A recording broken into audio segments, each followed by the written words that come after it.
नमस्ते।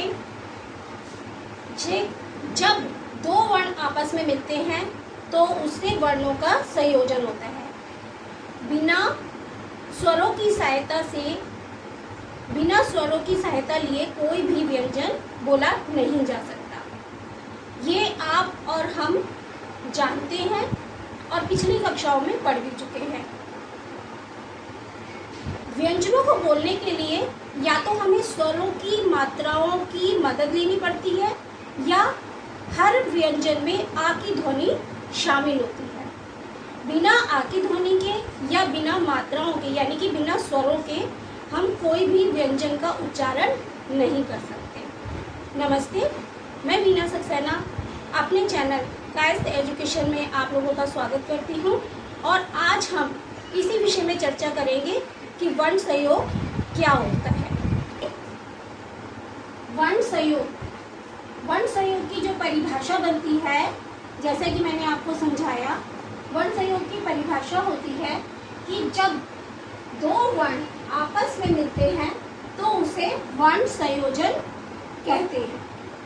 उसके बाद हमारा नंबर आता है, अगर मान लीजिए किसी व्यंजन में अगर स्वर नहीं लगा होता तब क्या होता है। जब किसी व्यंजन में स्वर नहीं लगा होता तब हम उसके नीचे हलंत यानी कि ये जो छोटा सा निशान आपको दिखाई दे रहा है इसे हलंत कहते हैं। हलंत का चिन्ह लगाते हैं और ये हलंत का चिन्ह लगा हुआ हमें ये समझाता है, ये बताता है कि ये जो व्यंजन है इसमें स्वर शामिल नहीं है और वो हमेशा आधे अक्षर के रूप में लिखा जाता है।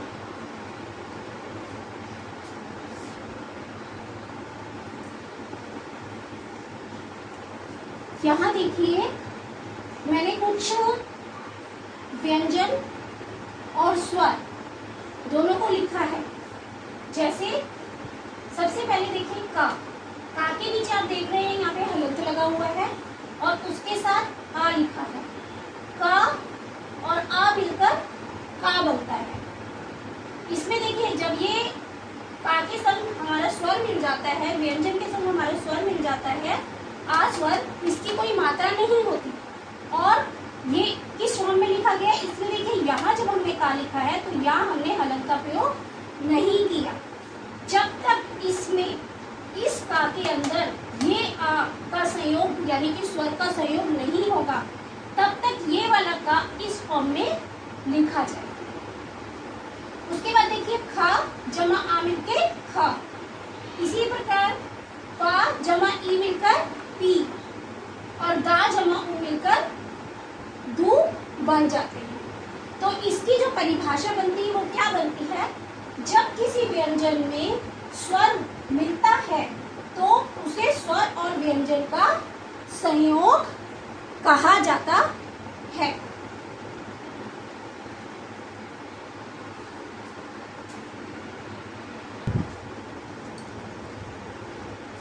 अब यहाँ हम आगे देखेंगे कि अभी तक तो आपने ये समझा कि स्वर और व्यंजन मिलकर हमारा वर्ण संयोग बनते हैं, लेकिन इसके आगे और भी है।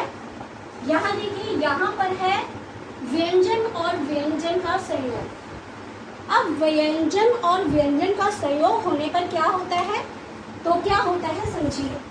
व्यंजन और व्यंजन के मेल से संयुक्त ध्वनियाँ बनती हैं। ठीक है, संयुक्त यानी कि एक पहला अक्षर जो है वो आधा होगा और दूसरा अक्षर वो पूरा होगा। और व्यंजन को व्यंजन से मिलाने के कुछ नियम भी हमारी व्याकरण में दिए गए हैं और वो क्या नियम है वो हम आगे समझते हैं। देखिए, जिन व्यंजनों के अंत में खड़ी रेखा होती है उसे पाई कहते हैं। अब पाई से मतलब है कि जो लाइन होती है, जो रेखा होती है, और ये सभी पाई वाले व्यंजन है। जैसे मैं आपको दिखा रही हूँ, ये सभी भी जो व्यंजन है ये पाई वाले व्यंजन यानी कि इसमें खड़ी रेखा है। जैसे खा में देखिए ये खड़ी रेखा, गा में खड़ी रेखा, घ च झ न त थ ध न प ब भ म य ल व श श और स। ये सभी हमारे जो व्यंजन हैं ये खड़ी पाई यानी कि खड़ी रेखा वाले व्यंजन। अब इनको बनाने का नियम क्या है, वो नियम क्या कहता है, इन व्यंजनों को जब किसी आगे वाले व्यंजन के साथ मिलाया जाता है, इनमें से कोई भी व्यंजन हो, जब उसे हम उसके आगे वाले व्यंजन के साथ मिलाएंगे तो आगे वाले व्यंजन की जो पाई यानी कि जो खड़ी रेखा होती है, आगे आने व्यंजन के साथ मिलाया जाता है तो आगे आने वाले व्यंजन की जो पाई है यानी जो खड़ी रेखा है वो हट जाती है और हमारा जो शब्द है वो क्या बनता है, क्या संयोजन बनता है, कैसे संयुक्त वर्ण बनते हैं। जैसे देखिए यहाँ पर पहले हमारा है ज और उसके बाद है य, तो इन दोनों को जब हमने मिलाया तो जो आगे वाला अक्षर है, आगे वाला जो वर्ण है उसकी जो खड़ी पाई है यानी जो खड़ा डंडा है, खड़ी रेखा है वो हट जाएगी, तो ये क्या बन जाएगा जय। तो अब इसको जब हम अगर हम शब्द बनाएं तो वो बनेगा राज्य। इसी तरह से देखिए पा जमा ता मिलके ताहा बनता है और इससे अगर शब्द बनाया जाता है तो सप्ताह। सा जमा ना, इसमें क्या है, जो आगे का सा है वो आधा हो गया यानी कि उसकी खड़ी पाई हट गई, खड़ी रेखा हट गई और जो हमारा शब्द बना है वो बना है संयुक्त व्यंजन, वो स्ना बना है और स्ना से स्नान। सा जमा ता स्तः यानी कि शब्द क्या बना, दोस्त। ता जमा या तय यानी कि सत्य। तो इस तरीके से आपको ये समझ में आया होगा कि वर्ण संयोजन या वर्ण संयोग क्या होता है और उसके क्या क्या नियम होते हैं। इस वीडियो में बस इतना ही और इसके आगे आने वाली वीडियो में